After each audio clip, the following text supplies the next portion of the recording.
뭔데?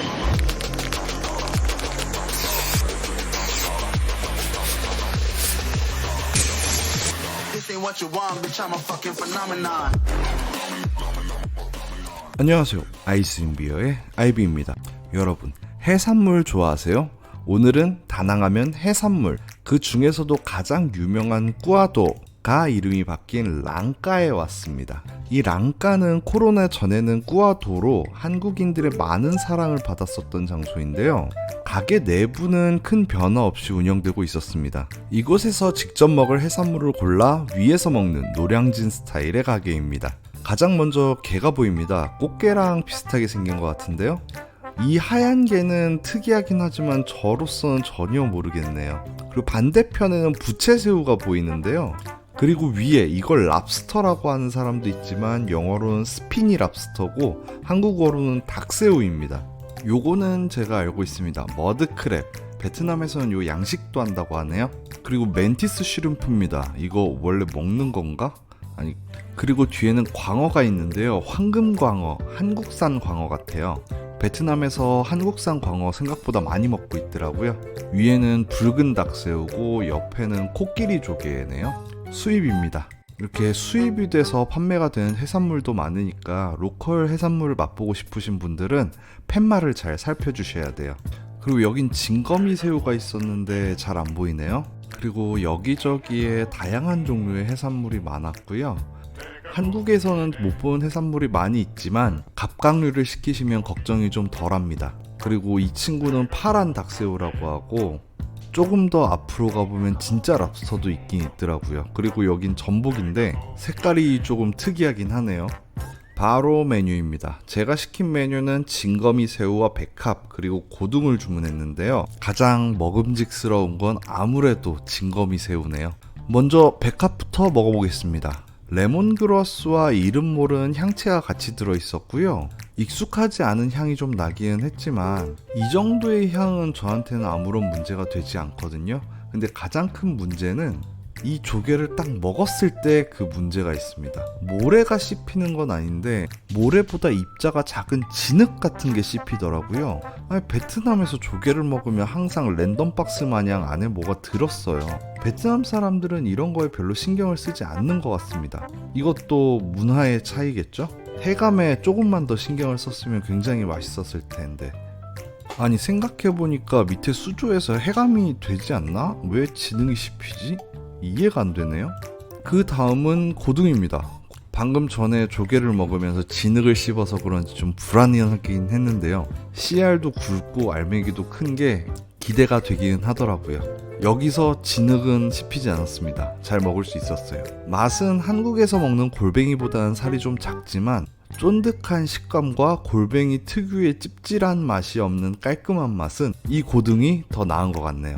새우입니다. 아까 보신 것처럼 다리가 붙어있는 진거미 새우인데요. 머리가 엄청 큰 게 왠지 동질감이 드네요.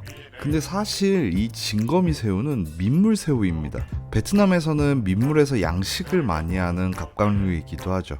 아마 얘도 양식일 거예요. 사실 회사 사무실 앞에 이 진거미 새우를 양식하는데요. 예전 주재원이 있을 때는 비가 아주 많이 오는 날이면 양식장이 넘쳐서 길에서 이 진거미 새우가 팔딱팔딱거리고 있었다고 합니다. 제가 있을 때 그런 일이 생기면 전 바로 촬영을 하도록 하겠습니다. 먼저 머리의 내장 맛을 봤는데요. 역시 갑각류는 내장 맛 아니겠습니까?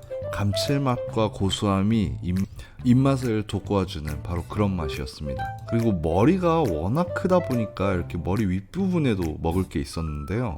참치로 치면 특수 부위겠죠? 몸통 부분의 살보다는 보들보들하면서 마치 게살과 같은 그런 식감을 갖고 있었습니다. 까는 동안에 시간이 걸리니까 설명을 좀 하자면 이 진거미 새우는 바다 새우와는 맛이 좀 다릅니다. 그 외에 게나 새우 먹으면 그 짭조름하면서도 향긋한 그 바다의 맛이 있잖아요. 바로 그 맛이 없습니다. 그 왜 비린내도 바다 생선이랑 민물 생선 비린내가 좀 다르잖아요. 이 새우는 민물 새우라 그 짭조름함이 없고 아무래도 감칠맛도 좀 덜한 것 같습니다. 하지만 담백함과 살의 탄력이 더 좋아요. 자, 닦았습니다.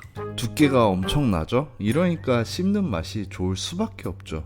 맛은 뭐랄까요? 새우입니다. 새우인데 새우보다 가벼운 맛이랄까요? 깔끔한 맛이 납니다. 새우 특유의 그 진한 감칠맛이 덜한 대신에 맛이 깔끔해서 같이 곁들여 나오는 마늘이나 튀긴 야채 같은 거랑 먹으면 정말 맛있어요.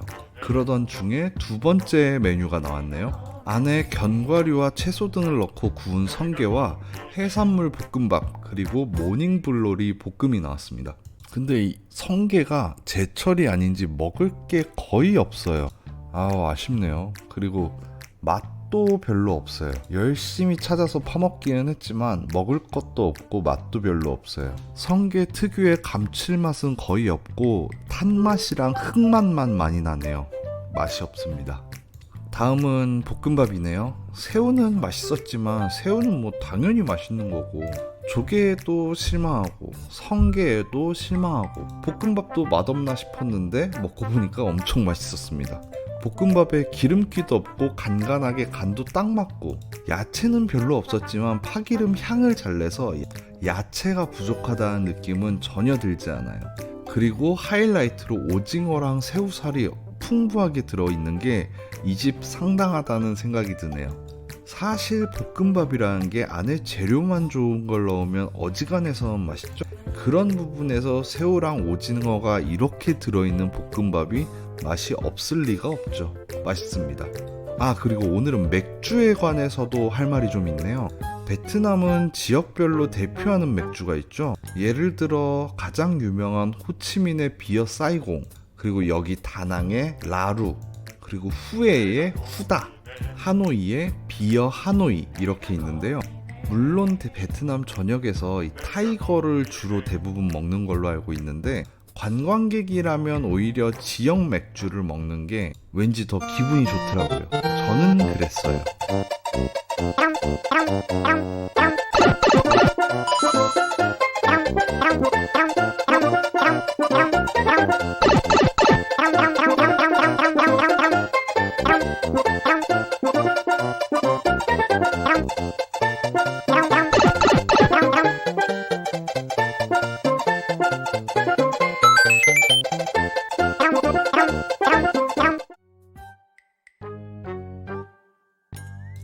자, 오늘의 영상은 어떠셨나요? 팁을 하나 드리자면 새우나 게를 먹자 정도의 팁을 드릴 수 있겠네요. 조개는 좀 피하시는 게 좋을 것 같아요. 특히 굴은 위험하니 생으로 드시지 않는 걸 당부하면서 오늘의 영상 여기까지 하겠습니다. 그러면 다음에 봐요. Take it loose.